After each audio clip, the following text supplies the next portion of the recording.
दिल्ली सरकार के पर्यावरण मंत्री गोपाल राय ने दिल्ली में बढ़ते प्रदूषण पर चिंता जताते हुए एक प्रेस वार्ता की है। उन्होंने कहा है कि पिछले काफी समय से वह केंद्र सरकार के पर्यावरण मंत्री को चिट्ठी लिख रहे हैं और उनके बैठक का समय मांग रहे हैं, लेकिन केंद्र में बैठी भाजपा सरकार ने कोई जवाब नहीं दिया है। राय ने आरोप लगाया है कि केंद्र सरकार दिल्ली और उत्तर प्रदेश के लोगों की तकलीफों को अनदेखा कर रही है। पिछले 3 दिनों से पूरे उत्तर भारत में, चाहे वो उत्तर प्रदेश हो, दिल्ली हो, हरियाणा हो, पंजाब हो, राजस्थान हो, इवन बिहार तक, पूरे उत्तर भारत में स्मॉग की चादर आसमान में फैली हुई है, जिसकी वजह से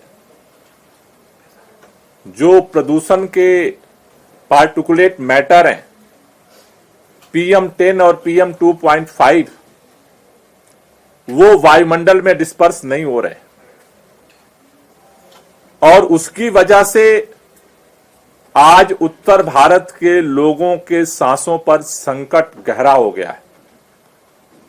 बुजुर्गों को सांस लेना मुश्किल हो गया है, बच्चों के सांसों के सिस्टम पर उसका नेगेटिव इंपैक्ट पड़ रहा है। ऐसे में दिल्ली के अंदर, दिल्ली के चारों तरफ ग्रैब 4 के नियम लागू कर दिए गए। दिल्ली के अंदर भी हम ये कोशिश कर रहे हैं कि कैसे व्हीकल पोल्यूशन को कम करने के लिए ज्यादा से ज्यादा गाड़ियों पर रिस्ट्रिक्शंस लगाया जाए और उसके लिए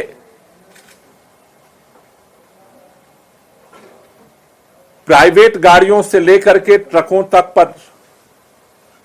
प्रतिबंध लगाया गया है।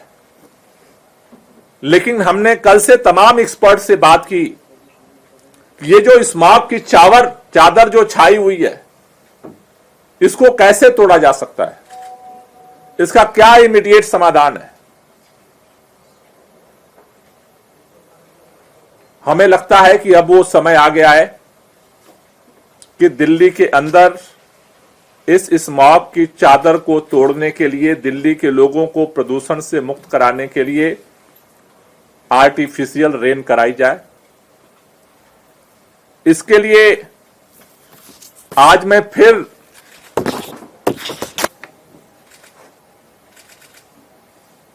भारतीय जनता पार्टी की केंद्र सरकार में पर्यावरण मंत्री माननीय भूपेंद्र यादव जी को चिट्ठी लिख रहा हूं कि तुरंत केंद्र सरकार इमरजेंसी मीटिंग कॉल करे, जिसमें दिल्ली सरकार को बुलाया जाए, IIT कानपुर के जो एक्सपर्ट्स जिन्होंने आर्टिफिशियल रेन का रिसर्च किया है उनको बुलाया जाए और केंद्र सरकार कि जिन मंत्रालयों की परमिशन की जरूरत है, खास तौर से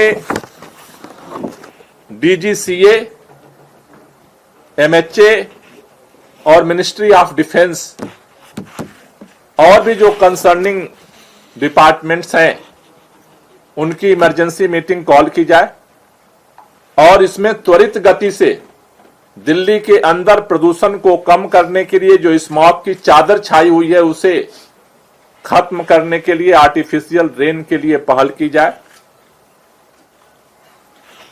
हमें इस बात का दुख है कि पिछले साल इमरजेंसी सिचुएशंस जब आई थी, हमने IIT कानपुर के साइंटिस्ट के साथ मीटिंग की। उन्होंने हमें एक प्रस्ताव दिया था कि आर्टिफिशियल रेन के लिए इन डिपार्टमेंट्स की परमिशन की जरूरत पड़ती है। उस समय कम था, इसलिए इस बार हमने अगस्त में ही इसके लिए तैयारी शुरू की कि अगर इमरजेंसी सिचुएशन आती है तो पहले से ही अगर सारी तैयारियां रहती है तो हम दिल्ली के लोगों को इमरजेंसी सिचुएशन से बचा सकते हैं। आपको मैं बताना चाहता हूं, मैंने पहली चिट्ठी 30 अगस्त को माननीय पर्यावरण मंत्री जी को भेजी थी। उनकी तरफ से कोई जवाब नहीं आया। उसके बाद फिर हमने 10 अक्टूबर को यह चिट्ठी भेजी कि एक मीटिंग बुला लीजिए। कोई जवाब नहीं आया। उसके बाद फिर हमने 23 अक्टूबर को चिट्ठी लिखी, एक मीटिंग तो बुला लीजिए। कोई जवाब नहीं आया। उसके बाद फिर हमने केंद्रीय पर्यावरण मंत्री और माननीय केंद्रीय कृषि मंत्री जी के साथ ऑनलाइन मीटिंग लंबी गुहार के बाद अक्टूबर में बुलाई गई। मैंने उसमें भी उन लोगों से अपील की कि प्लीज समय दे दीजिए, एक मीटिंग बुला लीजिए। नहीं बुलाई गई।